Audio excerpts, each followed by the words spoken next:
Hai, kini kembali lagi dan kita akan merasa alur sebuah film yang berjudul The Little House. Film ini menceritakan tentang seorang pelayan yang berparas tampan.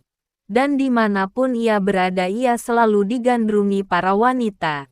Bahkan ratu dari sebuah kerajaan pun memilih pria miskin itu untuk menjadi selirnya.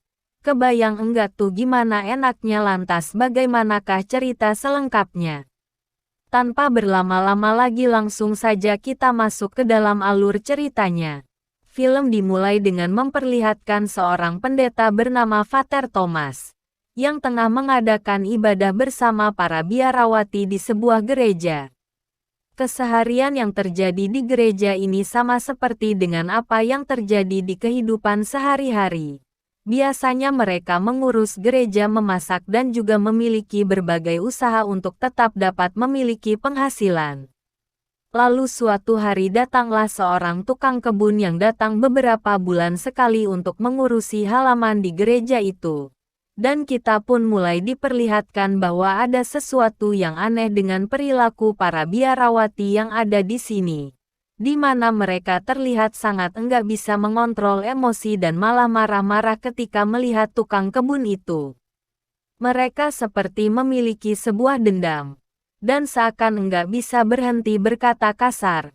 Di sisi lain di dalam gereja terlihat Father Thomas yang tengah bersiap untuk pergi menuju kota. Dan dia berencana untuk menjual kain-kain yang dibuat oleh para biarawati yang tinggal di gereja ini. Namun sebelum berangkat Father Thomas dihadang oleh tukang kebun yang bekerja di gerejanya. Dan mengadu bahwa dia sudah enggak kuat bekerja di gereja itu. Karena ya sikap buruk yang ia terima dari para biarawati-biarawati yang berada di sana. Father Thomas lantas memohon kepada tukang kebun itu untuk bersedia menjaga gereja selama 2 hari lagi. Mengingat dia akan pergi ke kota dan dia takut kalau ada sesuatu yang terjadi kepada biarawatinya, karena ya enggak ada pria lain di sana. Namun tukang kebun itu pun dengan tegas menolak permintaan Thomas dan lalu pergi dari sana. Sini lalu berpindah ke sebuah kekayaan, terlihat seorang pelayan bernama Seto yang sedang melayani raja yang bernama Bruno. Dan ratu di kerajaan ini yang sedang makan tak hanya menjadi pelayan di dapur, ternyata mahasiswa itu juga menjadi selir dari ratu kerajaan tempatnya bekerja.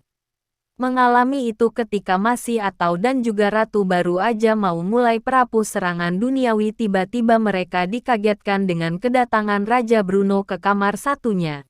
Masa itu pun kemudian kabur lewat jendela dan berlari menuju ke kamar pelayan. Di kerajaan ini Raja Bruno yang yakin bahwa pria itu adalah seorang pelayan, kemudian dia pun mengecek pelayan-pelayannya sedang tertidur di kamar mereka. Bruno yang enggak mengetahui wajah pria itu kemudian memegangi setiap detak jantung pelayan yang sedang tertidur hingga akhirnya sampailah giliran masih yang sedang berpura-pura tidur. Dan Raja Bruno pun merasa curiga bahwa masa itulah yang telah berselingkuh dengan istrinya. Namun karena keadaan yang gelap Raja Bruno menandainya dengan memotong rambut Masa. Setelah Raja Bruno pergi dari kamar itu, Masa itu pun kemudian bangun. Dan dengan cerdiknya Mas itu kemudian memotong rambut teman-teman sesama pelayan. Agar Raja Bruno tak bisa menandainya.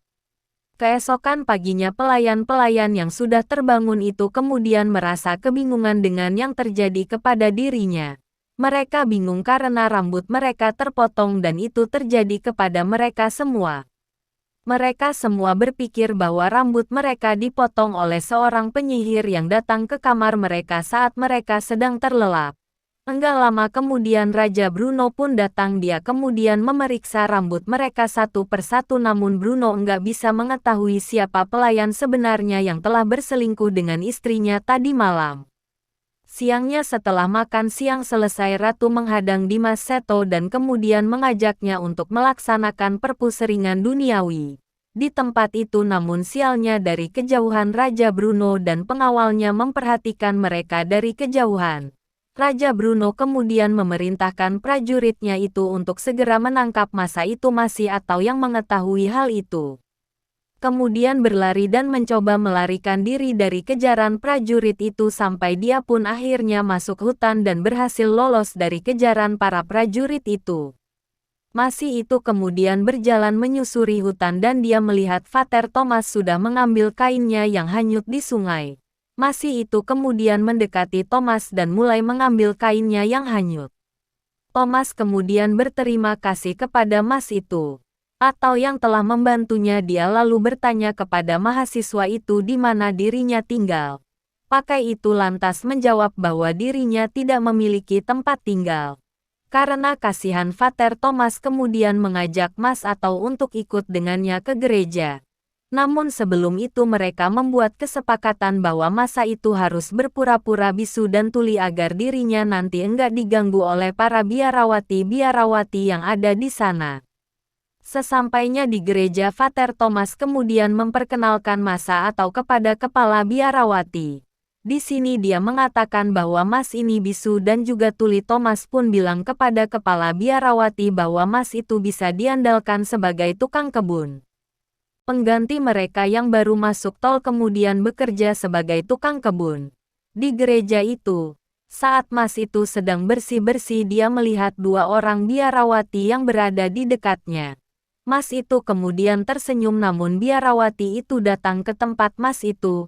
Kemudian biarawati yang bernama Alexandra ingin mengusirnya. Karena ya Mas itu masih asinglah buat mereka. Beruntungnya enggak lama kemudian datanglah ketua biarawati lalu langsung menjelaskan semua tentang Mas itu kepada mereka bahwa Mas itu adalah tukang kebun baru yang bekerja di gereja ini. Ketika Mas itu sedang beristirahat, tiba-tiba biarawati Fernanda datang meminta tolong kepada mahasiswa untuk diperbaiki arab jahitnya yang rusak. Mas itu yang pura-pura bisu dan tuli hanya diam dan meminta alat jahit yang dibawa oleh biarawati itu untuk segera diperbaiki. Malam hari pun tiba. Terlihat Mas itu sedang berbicara dengan Vater Thomas dan berkata bahwa dia berterima kasih dan sangat bersyukur sudah bisa tinggal di gereja ini. Mas kemudian memperingatkan kepada masyarakat untuk berhati-hati kepada para biarawati di gerejanya. Karena mereka memiliki sifat emosional yang tidak bisa dikendalikan. Di sisi lain diperlihatkan bahwa para biarawati tengah berkumpul dan sedang meminum anggur yang mereka curi dari tempat Vater Thomas ketika mereka sedang menikmati pesta anggur. Tiba-tiba pintu kamar mereka diketuk oleh biarawati yang bernama Geneva. Mereka kemudian mengajak Geneva untuk ikut ke dalam pesta. Namun tawaran itu segera ditolak oleh Geneva di tengah-tengah pesta. Salah satu dari biarawati itu ternyata bukanlah seorang biarawati sungguhan, dia adalah Martha yang merupakan teman dari Alexandra yang datang dari luar kota. Martha kemudian bertanya kepada Genova, apakah kau pernah disentuh oleh lelaki? Dan ternyata semua biarawati yang ada di sana belum pernah sekalipun disentuh oleh laki-laki manapun. Martha pun kemudian bercerita betapa nikmatnya ketika dirinya sedang disentuh oleh laki-laki. Pada keesokan harinya ketika masih atau sedang bekerja di kebun, Fernanda datang dan menghampirinya. Di sini terlihat Fernanda begitu perhatian dan sepertinya dia telah menyukai Mas itu. Di saat yang sama tiba-tiba biarawati Fernanda melepaskan penutup kepalanya dan mulai menciptakan. Mas itu yang emang demen berpusar yang pun enggak bisa menolak ajakan dari Fernanda. Namun saat mereka lagi enak-enaknya, tiba-tiba launcing dari gereja berbunyi. Karena nelepon akhirnya langsung bergegas pergi meninggalkan Mas itu yang lagi kentang-kentangnya. Di tempat lain Marka dan Alexandra terlihat sedang membuat ramuan agar mereka terlihat cantik. Setelah itu mereka berdua menuju ke gudang di mana Mas itu berada. Kemudian mereka pun memaksa Mas itu untuk melakukan perpustakaan duniawi dengan mereka berdua. Namun ketika mereka lagi seru-serunya, kedua biarawati itu tiba-tiba menyudahi keseruan itu dan pergi meninggalkan nama setel yang sebentar lagi akan keluar. Beberapa saat kemudian, Mas itu menemui Fernanda di kamarnya ketika gereja sedang kedatangan tamu dari keuskupan. Karena Anda pun langsung paham dan mereka segera melaksanakan perpu serangan duniawi. Tapi lagi-lagi ada aja yang ganggu ini coy. Tiba-tiba muncul biarawati senior. Namun kayaknya dia enggak ini kalau ada masalah atau di sana hingga akhirnya Mas itu kaget sendiri. Dan dia mengeluarkan kata-kata yang membuat Fernanda menjadi curiga. Mas itu kemudian langsung cabut dari sana namun lagi-lagi dia belum sempat ngeluarin kental manisnya. Beberapa saat kemudian Fernanda yang tadi mengetahui Mas itu bisa berbicara. Kemudian meminta penjelasan kepada mahasiswa atau apa yang sebenarnya telah terjadi. Mas itu pun akhirnya bercerita pada Fernanda tentang perjanjiannya dengan Vater Thomas. Lalu enggak lama kemudian mereka mendengar suara langkah kaki. Dia pun langsung menyuruh Fernanda untuk segera berhenti. Lalu masuklah Geneva yang terlihat sangat aneh ke kamar Mas itu. Geneva lalu memaksa-maksa untuk berpusing dengannya. Namun setelah dijajal Jennifer malah berkata bahwa ia sepertinya lebih tertarik dengan sesama Apam. Enggak lama kemudian terdengar lagi suara langkah kaki yang menuju ke tempat mereka berada. Geneva lantas segera mencari tempat bersembunyi. Dan bertemu dengan Fernando dalam sana. Orang yang kali ini datang ternyata adalah Alexandra. Ia lalu minta Mas itu untuk ikut dengannya ke suatu tempat. Fernanda dan Geneva kemudian mengikuti Alexandra yang membawa Mas itu pergi melewati hutan. Dan ternyata Alexandra membawa Mas itu untuk dijadikan tawanan bersama dengan teman-temannya yang lain. Di sini pun sama sekali enggak mengenali teman-teman Alexandra. Mereka seperti sedang melakukan ritual aneh di sana. Dan ternyata Alexandra adalah seorang penyihir yang mencoba mengorbankan masa itu dalam ritual mereka. Secara gagah dan berani Geneva pun mendatangi ritual tersebut. Dan kemudian mengacaukannya. Keesokan paginya jati diri mereka semua pun akhirnya terungkap dan mereka harus mengakui kejahatan mereka satu persatu di hadapan Pastor Bishop. Para biarawati itu pun kemudian mendapatkan sanksi dari Pastor Besok dan Pastor Besok juga mencabut kependetaan dari Vater Thomas. Setelah itu Vater Thomas pun berpamitan dengan kepala biarawati dan berkata bahwa dirinya akan pergi ke Santiago untuk menjadi seorang biksu. Di sisi lain ternyata Mas itu telah ditangkap oleh prajurit dari Raja Bruno yang telah mengetahui keberadaan dari Mas itu. Mas itu pun akhirnya dimasukkan ke dalam sel bawah tanah dari kerajaan Bruno dan dia terlihat sangat pasrah ketika Raja Bruno mengatakan bahwa dia akan memberi sanksi seumur hidup padanya. Lantas di malam harinya saat penjaga sedang tidak ada datanglah Geneva, Fernanda dan juga Alexandra untuk menyelamatkan Mas itu dari sana.